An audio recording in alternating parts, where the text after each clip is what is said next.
श्रीमद् भगवत पुराण के 12वें स्कंद में लिखा है कि भगवान का कल की अवतार कलयुग के अंत और सतयुग के संधिकाल में होगा। भगवान श्री राम और भगवान श्री कृष्ण का अवतार भी अपने अपने युगों के अंत में हुआ था। इसलिए जब कलयुग का अंत आएगा तो भगवान कल की जन्म लेंगे। हमारे धर्म ग्रंथों में एक श्लोक आता है, संभल ग्राम मुख्यस्य ब्राह्मणस्य महात्मना भगवन विष्णु यशसः कल्कि प्रादुर्भविष्यति। संभल ग्राम में विष्णु यश नामक श्रेष्ठ ब्राह्मण के पुत्र के रूप में भगवान कल्कि जी जन्म लेंगे। देवदत्त नामक घोड़े पर सवार होंगे, अपनी तलवार से दुष्टों का संहार करेंगे और तब सतयुग का प्रारंभ होगा। भगवान विष्णु का अवतार कल्कि अवतार के रूप में जाना जाएगा। इस अवतार में उनकी माता का नाम सुमति होगा। 3 बड़े भाई होंगे, सुमंत, प्राज्ञ और कवि के नाम से जाने जाएंगे। याज्ञवल्क्य जी पुरोहित और भगवान परशुराम जी उनके गुरु होंगे। भगवान श्री कल्कि जी के 4 पुत्र होंगे, जय, विजय, मेघमाल और बलाहक, और उनकी जो पत्नी है उनका नाम वैष्णवी रूपी रमा और लक्ष्मी रूपी पद्मा होगा।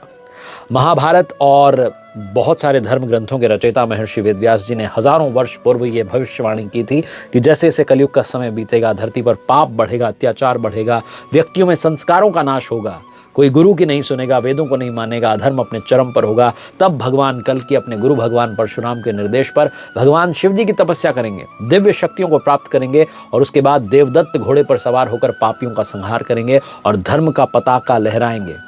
उसी के बाद सतयुग की शुरुआत होगी। आप देख रहे हैं कथाएं में आरजे कार्तिक। आज की कथा है भगवान श्री कल्कि की।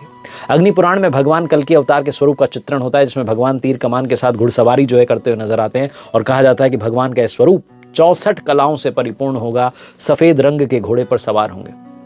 श्रावण मास में शुक्ल पक्ष की षष्ठी तिथि को भगवान कल्कि अवतार लेंगे। हालांकि उनके अवतरण से पहले ही जयपुर के संस्थापक सवाई जयसिंह द्वितीय ने 1739 में जयपुर में भगवान कल्कि जी के मंदिर का निर्माण कराया था। भगवान विष्णु जी के 10वें अवतार कल्कि जी का जो मंदिर है वो हवा महल के सामने जो परकोटा क्षेत्र है वहाँ दक्षिणायन शिखर शैली में कराया गया था उस मंदिर का निर्माण, और यहाँ भगवान कल्कि के स्वरूप को प्राण प्रतिष्ठित किया गया। साथ ही इस मंदिर के अहाते में एक छतरी नुमा जो गुमटी है उसमें पीले संगमरमर से बनी अश्व की प्रतिमा है।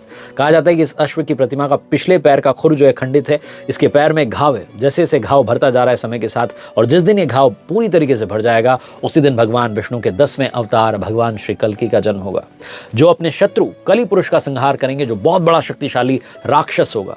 कली पुरुष के प्रभाव से लोगों को मुक्त कराएंगे। ये वही कली पुरुष है जिससे समुद्र मंथन के समय अमृत की कुछ बूंदें मिल गई थी, जो बहुत माहिर योद्धा होगा उसका संहार करेंगे और नर लीला भगवान करेंगे, जिसे देख करके लोक परलोक के प्राणी धन्य हो जाएंगे।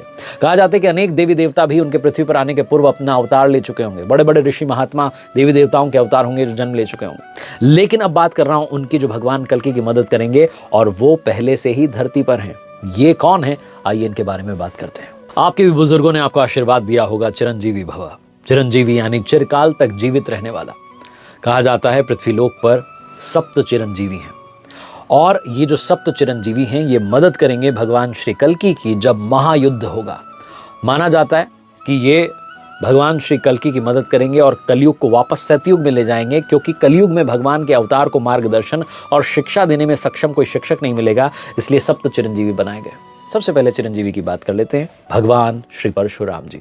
भगवान श्री विष्णु जी के 6ठे अवतार भगवान श्री परशुराम जी चिरंजीवी कैसे बने उसके पीछे एक कथा है। कहा जाता है एक बार उनके पिता बहुत क्रोध में थे और क्रोध में आकर भगवान परशुराम जी से कहा कि आप अपनी माता का शीश काट दीजिए। ऐसे में परशुराम जी ने अपने पिताजी की बात का सम्मान किया और अपनी मां का शीश काट दिया। उनके पिता प्रसन्न हुए और कहा कि कोई भी वरदान मांग लो। तब भगवान परशुराम जी ने मांगा कि माता को जीवित कर दीजिए और उनकी वो स्मृति जो है भुला दीजिए। जब पिताजी प्रसन्न हुए तो उन्होंने कहा कि मैं आपको पृथ्वी के अंत तक जीवित रहने का वरदान देता हूं, आप चिरंजीवी होंगे। कलयुग के अंत में भगवान कल्कि के गुरु बनेंगे और उन्हें 64 महाकौशल विद्या सिखाने में मदद करेंगे। कहा जाता है भगवान श्री राम जी के पास और भगवान श्री कृष्ण जी के पास भी इतनी महाकौशल विद्याएं नहीं थी। 64 महाकौशल विद्याओं के साथ अस्त्र शस्त्र और दिव्य हथियार चलाने की जो महारत है वो भगवान श्री कल्कि जी के पास होगी, और इन सब कौशलताओं को पाने में परशुराम जी भगवान श्री कल्कि जी की मदद करेंगे।